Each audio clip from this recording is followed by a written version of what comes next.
सदगुरु कबीर साहब कहते हैं कि कबहू न भयो संग और साथा, ऐसे जन्म गमायो आछा। बहुरी न पइहो ऐसो थाना, साधु संगत तुम नहीं पहचाना। अब तोर होई है नरक में बासा, अब तोर होई है नरक में बासा। निस्दिन बसेउ लबार के पासा, जात सबन का देखिया नारी पुरुष विचार। चेतवा होय तो चेत लो, नहीं तो दिवस परत है धार। सदगुरु कबीर साहिब इस पद में कहते हैं कि कबहू न भयो संग और साथा, तुमने कभी भी संतों के सज्जनों की संगत नहीं की। कबहू न भयो संग और साथा, ऐसे ही जन्म गंवायो आछा। और इतना सुंदर जो मानव जीवन मिला है उसको ऐसे ही बेकार में ही व्यर्थ में ही खो दिए। जिस मानव जीवन की महिमा ऋषि मुनि लोग गाते हैं, गोस्वामी तुलसीदास जी ने भी कहा है, बड़े भाग्य मानुष तन पावा, सुर दुर्लभ सदग्रंथ ही गावा। तो ऐसे अनमोल जो जीवन मिला है, मनुष्य शरीर मिला है, उसको तुमने ऐसे ही बेकार में ही गंवा दिया, खो दिया। ये जीवन किस लिए मिला है? हमारा ये मनुष्य जीवन का परम लक्ष्य क्या है, परम उद्देश्य क्या है, किस लिए मिला है? कहते हैं ना, आहार निद्रा भय मैथुनस्य समान न में तत्त पशु भी नाराणाम। धर्मो ही तेषाम धिको विशेषः पशु भी क्या कहते हैं कि जो आहार निद्रा भय मैथुनस्य, आहार निद्रा भय मैथुनस्य, इन चार चीजों में मनुष्य और पशु समान हैं। आहार ग्रहण वो भी करते हैं, हम लोग भी भोजन ग्रहण करते हैं। भय डर उनको भी लगता है, हमको भी लगता है। भय आहार निद्रा वो भी नींद लेते हैं, हम भी नींद लेते हैं। तो और मैथुनस्य जो बाल बच्चे पैदा करना, प्रजनन करना, ये भी मनुष्य में और पशु में एक समान है। तो किसमें अधिक है? यदि इतना ही काम मनुष्य करता है तो वो तो पशु के बराबर ही हो गया।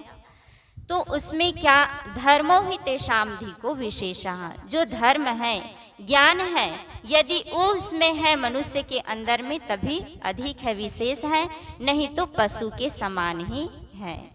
इसलिए यदि हम धर्म काम नहीं करते हैं, मनुष्य जीवन को पाकर के ज्ञान अर्जित नहीं करते हैं, सत्संग में नहीं जाते हैं, तो यह जीवन जो है बेकार ऐसे ही व्यर्थ में चला जाएगा।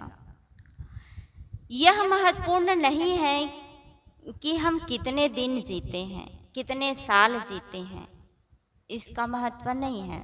हम कैसे जीवन जीते हैं, किस भाव को लेकर के, किस दशा को लेकर के ये मानव जीवन को व्यतीत कर रहे हैं, उनका महत्व है। यदि हमारा मन जो है गलत सोचता है, गलत खान पान में ही जीवन बीत रहा है, तो ये क्या विशेषता हुई? ऐसे ही जीवन बेकार ही चला जा रहा है। तो कितने साल जीते हैं ये महत्वपूर्ण नहीं, कैसे जीवन जीते हैं ये महत्वपूर्ण है। एक कहानी है इस पर, आइए आपके बीच में व्यक्त करती हूँ। एक बुढ़िया थी, वो बचपन में मर गई। मेरी कहानी समाप्त। एक बुढ़िया थी जो बचपन में मर गई। आप लोग सोच रहे होंगे कि बुढ़िया थी तो बचपन में कैसे मर गई, और बचपन में मर गई तो बुढ़िया कैसे हो गई, है ना? तो इस कहानी को समझने के लिए एक मैं दूसरी कहानी कहती हूँ। एक सेठ जी थे, उनकी पत्नी और एक लड़का, बहु 4 सदस्य थे। उन लोग 4 सदस्य घर में थे। उनके घर में क्या हुआ, जैसे कि हम लोग यहाँ पर आए हैं संत, वैसे उनके घर में एक संत जी, मुनि जी पधारे आए। तो उनके घर की जो बहू थी वो बहुत ही संस्कारी थी। संत को अंदर बुलाई और आसन बिछा करके बैठने के लिए आसन बिछाई और बंदगी प्रणाम की। उसके पश्चात बहू जो है भोजन की व्यवस्था की और भोजन कराई संत को। फिर बहू जो है प्रश्न पूछती है संत से, हे संत महाराज, हे गुरुदेव, आप इतने जल्दी क्यों आ गए?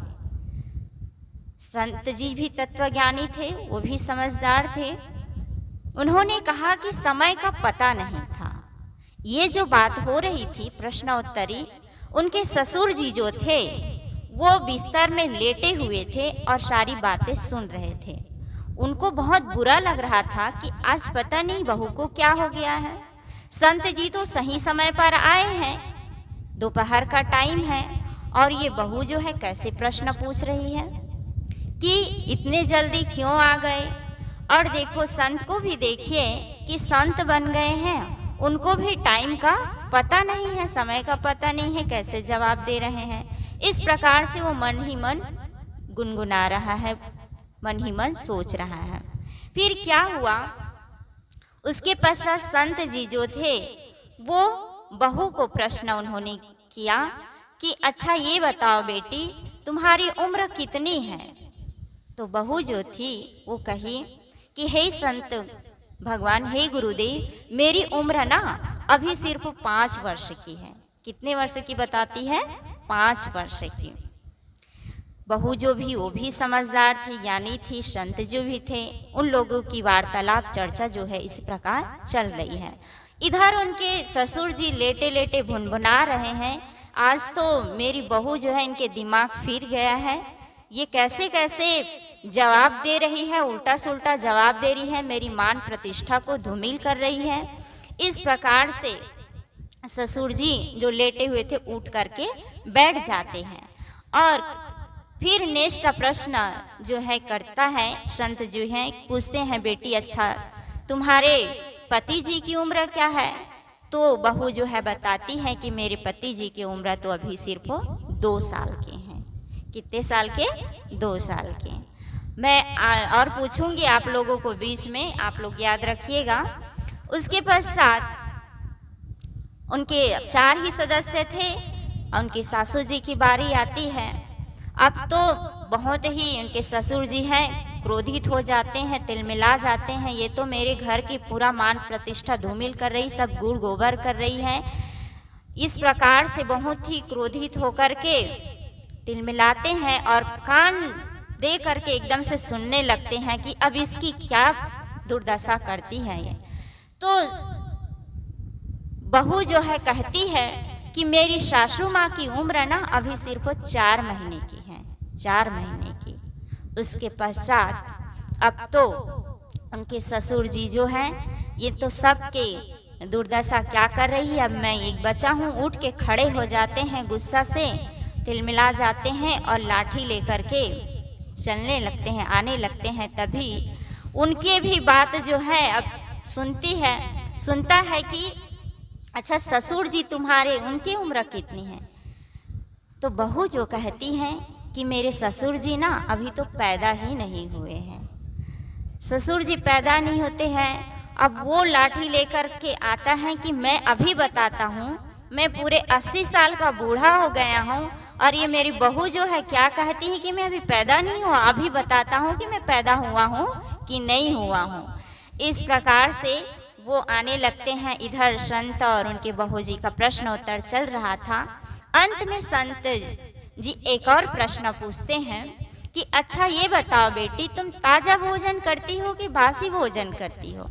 बहू जो कहती हैं कि हे संत भगवान, मेरी ऐसी किस्मत कहाँ जो मुझे ताजा भोजन करने को मिले, मैं तो रोज बासी भोजन करती हूँ। इस प्रकार से प्रश्न उत्तर हुए।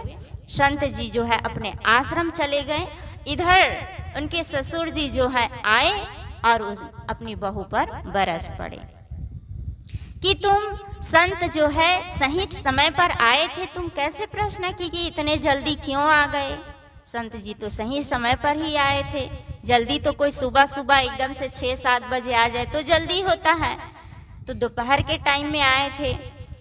तो बहू जो कहती है कि मैंने जो भी प्रश्न उत्तर हुआ हम लोगों के बीच, मैंने अपने हिसाब से तो बिल्कुल सही जवाब दी हूँ मैं, आपको गलत लगता है तो संत के आश्रम पर चलते हैं, वहीं उनका समाधान हो जाएगा।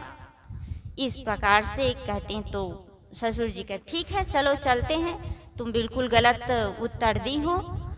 ऐसे करके दोनों चल पड़ते हैं, संत के आश्रम पर जाते हैं। बहू जो है उसी प्रकार से फिर से प्रणाम बंदगी करती है। कैसे आना हुआ करके पूछते हैं तो बताते हैं, उनके ससुर जी बोलते हैं कि हमने तो आज तक यही सुना था, शास्त्रों में पढ़ा था, सुना संत गुरुजनों के माध्यम से कि जिस घर में संत गुरुजनों का आगमन होता है वो घर में शांति पवित्रता बढ़ती है, शांति मिलती है, होता है, सुख मिलता है। लेकिन आप हमारे यहाँ पधारे आए तो हमारे घर में तो हम लोग झगड़ा हो रहे हैं, महाभारत छिड़ गया है, कलह बढ़ गया है। और इस प्रकार से उनके ससुर जी बोलते हैं। तो संत जी कहते हैं कि क्या हुआ, आप स्पष्ट रूप से कहिए, क्या कहना चाहते हैं। तो उनके ससुर जी बोलते हैं कि आप सही टाइम पर पहुंचे थे। बहू ने कहा कि आप जल्दी कैसे आ गए, इनका उत्तर मुझे बताइए। ये तो कह रहे कि मैं अपने हिसाब से सही जवाब दी हूँ। तो संत जी कहते हैं कि आप इतने जल्दी क्यों आ गए। बहू जो है बहुत सही प्रश्न की थी, इसका मतलब ये है कि आप इतने जल्दी संत क्यों बन गए।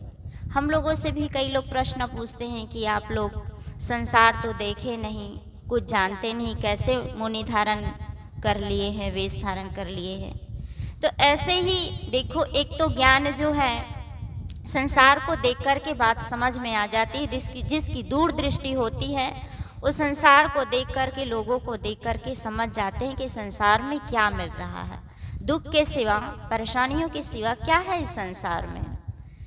तो हमें ये जो जीवन मिला है ये किस लिए मिला है, हमें क्या करना चाहिए, ये बात समझ में आ जाती है। तो इसी प्रकार से संत ने कहा कि उत्तर क्या दिया था उन्होंने, समय का पता नहीं था। आप इतने जल्दी क्यों आ गए करके पूछी थी बहू, तो उन्होंने कहा था समय का पता नहीं था।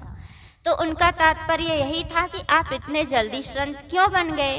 और संत जी का जवाब था कि समय का पता नहीं, इसका मतलब मृत्यु कब आ जाए इसका कोई ठिकाना नहीं। लोग कहते हैं कि बुढ़ापे में भजन करना, साधना करना, अभी क्या उम्र है, तो मृत्यु का कोई ठिकाना है कि बुढ़ापे में ही आएगा, नहीं, कब आ जाए। देखिए बचपन में, गर्भ में ही, और बचपन में, बालक में, जवानी में किसी न किसी कारण से मृत्यु हो जाती है। तो जिंदगी का कोई ठिकाना नहीं, मौत का कोई ठिकाना नहीं कि कब आ जाए। तो मैंने समझा कि साधना, भजन जो है, भक्ति जो है, धर्म, ध्यान जो है, मुझे अभी से कर लेना चाहिए। इस प्रकार से सोच करके मैंने ये वेश धारण कर लिया और साधना में लग गया। तो यह मेरा उत्तर था। ससुर जी कहते अच्छा ये तो ठीक है, मुझे समझ में ये बात आ गई, लेकिन जब आप प्रश्न पूछ रहे थे ना तो मेरी बहू जो है सब उल्टा सुल्टा जवाब दे रही थी। तो संत जी कहते हैं कि नहीं, आपकी बहू जो है सुसंस्कारी है, समझदार है, वो सही उत्तर दे रही थी। चलो बेटी, तुम अपने प्रश्नों के उत्तर को तुम स्पष्ट करो, ठीक से बताओ। तो बहू जो है कहती हैं, अपना उम्र कितना बताई थी वो, 5 वर्ष की बताई थी। उनकी उम्र पूछे तो बताई थी 5 वर्ष की। तो कहती हैं कि मैं बहुत अच्छे घर में पली बढ़ी, मेरे पिहर में मेरे माता पिता के यहाँ कोई चीज़ की कमी नहीं थी, अच्छे से घर में पड़ी, खाने पीने, खेलने कूदने बढ़िया से अच्छे से रही। लेकिन वो जीवन ही क्या जो सिर्फ खाने और भोगने में ही जीवन बीत गया। जब मैं यहाँ ससुराल आई तो मेरी सहेलियों ने बताया कि यहाँ पर सत्संग होता है, संत गुरुजन आते हैं। तब मैं सत्संग से जुड़ी, गुरुजनों की सेवा की, गुरु भक्ति की, गुरु दीक्षा ली। तब से मैं समझी हूँ तो वही असली जीवन है जो साधना में बीते, भक्ति में बीते। वह जीवन ही क्या जो खाने पीने और भोगने में ही जीवन समाप्त हो जाए। तो वो मेरा 25, वैसे तो मैं 25 साल की हूँ, लेकिन मेरा 25 साल वैसे ही व्यर्थ चला गया। जिस जीवन में गुरु नहीं उनका जीवन शुरू नहीं। तो जब से मैंने गुरु दीक्षा ली और ध्यान की, सत्संग की, तब जब से जुड़ी हूँ तो अभी मुझे सिर्फ 5 वर्ष हुए हैं। तो वही तो असली जीवन है, वही तो असली जन्म है। इसलिए मैं अपनी उम्र बताई 5 वर्ष की। उसके पश्चात मेरे पति जी की उम्र पूछे तो कितना बताई थी, 2 वर्ष की बताई थी वो। मैं अपने पति जी की उम्र 2 वर्ष की इसलिए बताई कि जब मैं ध्यान में सत्संग से जुड़ी तो मैंने सोचा कि मेरे पति जी भी सुधर जाते तो कितना अच्छा हो जाता, ध्यान में सत्संग में लग जाते। तो उनको भी मैंने बहुत ही प्रयास करके समझाती रही, प्रेरित करती रही, तो वो भी समझ गए और अभी उनको धर्म ध्यान में लगे हुए 2 वर्ष हुए। तो वही असली जीवन है जो साधना में बीत रहा है, भक्ति में बीत रहा है, इसलिए मैं बताई कि 2 वर्ष। उसके पश्चात उन्होंने बहू जो थी अपनी सासू माँ की उम्र बताई थी 4 माह की बताई थी। जब मैं अपने पति जी को समझाई, वो समझ गए, तब अपने में सासू माँ की मैं पीछे पड़ गई और मैं कसम खा ली। सासू जी मानती नहीं थी कि कसम खा ली जब तक वो समझेंगी नहीं, सत्संग से जुड़ेंगी नहीं, तब तक मैं अन्न ग्रहण नहीं करूँगी। इस प्रकार से कठोर परिश्रम करके मैं अपने सासू माँ को समझा पाई और सिर्फ 4 महीने उनको सत्संग से जुड़े, गुरु से दीक्षा लिए हुए, इसलिए उनकी उम्र बताई 4 महीने की। अब उनके ससुर जी की बारी आती है तो ससुर जी कहते सारी बातें तुम अच्छी बता रही हो, अब उनकी बारी आती है तो मुझे तो कहे कि पैदा ही नहीं हुए हैं, ये बातें कैसे है। तो अच्छा ये बताइए संत महाराज, जब घर में आए, आप पधारे हमारे आंगन में, तो ससुर जी ने नमस्कार किया, प्रणाम बंदगी किया, आपको भोजन के लिए पूछा? नहीं पूछे। अब आप ही बताइए कि वो पैदा हुए हैं? नहीं पैदा हुए हैं। जिनके जीवन में सत्संग नहीं, गुरु भक्ति नहीं, सेवा नहीं, तो वो जीवन बेकार है। इसलिए मैं कही कि मेरे ससुर जी पैदा नहीं हुए। वो तो सुबह उठते हैं, सेठ जी हैं, सुबह उठते हैं, दुकान की ओर जाते हैं, दिन भर दुकान में बैठे रहते हैं, रात तक बैठे, रात में फिर आते हैं, फिर सोते, फिर सुबह दुकान की ओर जाते हैं। ना कोई संतों के सत्संग में जाते हैं, ना गुरु दीक्षा लेते हैं, ना कोई दान पुण्य करते हैं, कुछ भी ऐसे काम नहीं करते, तो वो पैदा ही नहीं हुए। उनकी बात जो है, बहू जी की बात एकदम बिल्कुल ससुर जी को सच लगने लगी। वास्तव में तुम सही सही कह रही हो, मेरी आंखें अब खुल गई। अब से मैं सत्संग करूँगा, संत गुरुजनों के सानिध्य में जाऊँगा और धर्म ध्यान भक्ति करूँगा। संत जी कहते हैं कि तुम अभी अभी पैदा हो रहे हो, अभी अभी पैदा हो रहे हो, तो मैं और क्या करूं जिससे मेरे जीवन का कल्याण हो और मैं सही रास्ते पे ऐसे ही लगा रहूं। तो संत जी बताते हैं कि ऐसे ही दान पुण्य करो तो तुम्हारा जीवन जो है सार्थक होगा। तो अंत में एक और प्रश्न पूछे रहती हैं, संत जी पूछते हैं, क्या प्रश्न था वो, कि तुम ताज़ा भोजन करती हो कि बासी भोजन। बहू जवाब दिए रहती है कि मैं बासी भोजन करती हूँ। तो इस प्रश्न का उत्तर क्या था कि जो संत, जो उनके ससुर जी जब जाग गए, समझ गए, तो वो क्या किए, दान पुण्य करने को बोले, तो वो दुकान पे गए और जो अनाज सड़ रहा था ना, उस अनाज को क्या की, वो दान देने लग गए। बहू जो है देखी कि मेरे ससुर जी समझ तो गए, जाग गए, कुछ कुछ तो परिवर्तन हुआ इनके जीवन में, लेकिन अब भी कुछ बाकी है। ये जो अनाज सड़ रहे हैं, खराब हो रहा है, उसी को दान कर रहे हैं। तो वो क्या करती है, उसी अनाज को मंगवा लेती है नौकर से और उसको धूल ढाल के पीस करके रोटी बनाती है और रोटी बना करके अपने ससुर जी को परोसती है। ससुर जो है खाते हैं, उनको अच्छा नहीं लगता है, कैसे रोटी, मन ही मन, लेकिन 1 दिन हुआ, 2 दिन हुआ, कुछ नहीं कहता है। फिर ऐसे ही कि बोलता है एक दिन कि कैसे रोटी बनाती हो बहू, आज कल तुम कड़ी कड़ी रोटी बनाते, खाने में भी नहीं आता है, खाई नहीं जाती है। तो बहू जो कहती है आप अभी से खाने का प्रैक्टिस कर लीजिए। तो कैसे कह रही हो तुम? तो बहू जो कहती है कि आप, शास्त्रों में लिखा है, हमने संत गुरुजनों से सुना है कि जैसा हम देते हैं वैसा ही हमको मिलता है। आप क्या दान करते हैं? जो अनाज सड़ रहा है तो उसी का मैं बना करके मंगवा करके उसी का रोटी बना करके आप खिलाई हो, तो आप जैसा देंगे वैसा ही आपको मिलेगा। इसलिए अभी से प्रैक्टिस कर लीजिए। सारी बातें जो है समझ में आ जाती है। तो बहू जो ससुर जी उनके कहता है कि कहने को तो आप मेरी बहू हो, लेकिन आज तुमने मुझे जगा दिया तो आप मेरे गुरु के समान हो गई। इस प्रकार से एक बुढ़िया थी जो बचपन में कैसे मर गई, ये समझ में बात आ गई होगी कि जिस जीवन में ध्यान नहीं, भक्ति नहीं, गुरुजनों के प्रति सेवा नहीं, समर्पण नहीं, तो वो जीवन ऐसे ही बेकार चला जाता है। तो वो बुढ़िया जो थी ऐसे ही मौज मस्ती में जीवन को बिताई होगी, कोई धर्म ध्यान भक्ति नहीं की, इसलिए बचपन में मर गई। अब हम अपना कैलकुलेशन करें कि हम कितने साल के हैं, कितने उम्र के हुए हैं। हमको गुरु दीक्षा लिए, गुरु भक्ति करते हुए, सत्संग से जुड़े हुए कितने साल हो गए। कहीं हम भी अभी अभी पैदा तो नहीं हो रहे हैं कि 1 साल के हुए कि 2 साल के हुए। हम अपना कैलकुलेशन करें और जीवन को सत्संग से जोड़े, गुरु दीक्षा ले। जब तक गुरु नहीं होगा हमारे जीवन में, हमारा जीवन जो है शुरू नहीं हो पाएगा और ऐसे ही व्यर्थ चला जाएगा।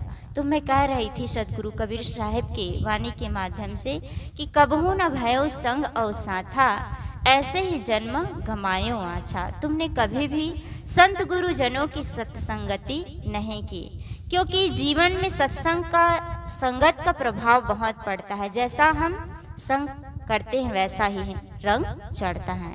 जैसे खाए अन्न वैसे होए मन, जैसे पिए पानी वैसी होए वाणी। तो हम जिन लोगों के संग में रहेंगे वैसा ही हमारे ऊपर रंग चढ़ेगा, वैसा ही हमारा जीवन होगा। तो अच्छे लोगों के संग में रहेंगे तो अच्छी ज्ञान की बातें सुनने के मिलेगी और हमारा जीवन बहुत सुंदर होगा। तो कबहू न भयो संग और साथा, ऐसे ही जन्म गमायो आछा, बहुरी न पइहो ऐसो थाना। तुम्हें ऐसा जीवन फिर से मिलने वाला नहीं है। मानुष जन्म दुर्लभ है, मिले न दूजी बार, पक्का फल जो गिर पड़ा बहुर न लागे डार। एक बार जो पक्का हुआ फल है वो डाल से गिर गया तो पुनः फिर से लगने वाला नहीं है। इसी प्रकार से ये मानव जीवन, ये जो शरीर मिला है, अभी हमें स्वस्थ शरीर मिला है, हमारी मन इंद्रियां जो ठीक हैं, पता नहीं फिर से और जन्म मिले तो पागल हो जाए, विकलांग हो जाए, कैसी स्थिति हो कुछ कहा नहीं जा सकता। तो अभी ये मानव जीवन सुंदर मिला है तो इसको हम धर्म ध्यान में, सत्संग में लगाएं और अपने जीवन को सुंदर बनाएं, सार्थक बनाएं। संत गुरु के शरण को, सानिध्य को कभी ना छोड़ें। तभी हमारा जीवन जो है, जैसे कि अभी डिब्बे ट्रेन वाली बात बता रही थी ना, वैसे संत गुरुजन जो है डिब्बे हैं और हम भी उसको पकड़े रहेंगे तो मंजिल में एक दिन जरूर पहुंच जाएंगे। तो हमको संत गुरुजनों का सानिध्य हमेशा प्राप्त करते रहना है, कभी भी छोड़ना नहीं है, तभी हमारे जीवन में सुख शांति आएगी। इन्हीं शब्दों के साथ मैं अपने वाणी को विराम देती हूँ। बोलिए सद्गुरुदेव की जय। साहेब बंदगी सार।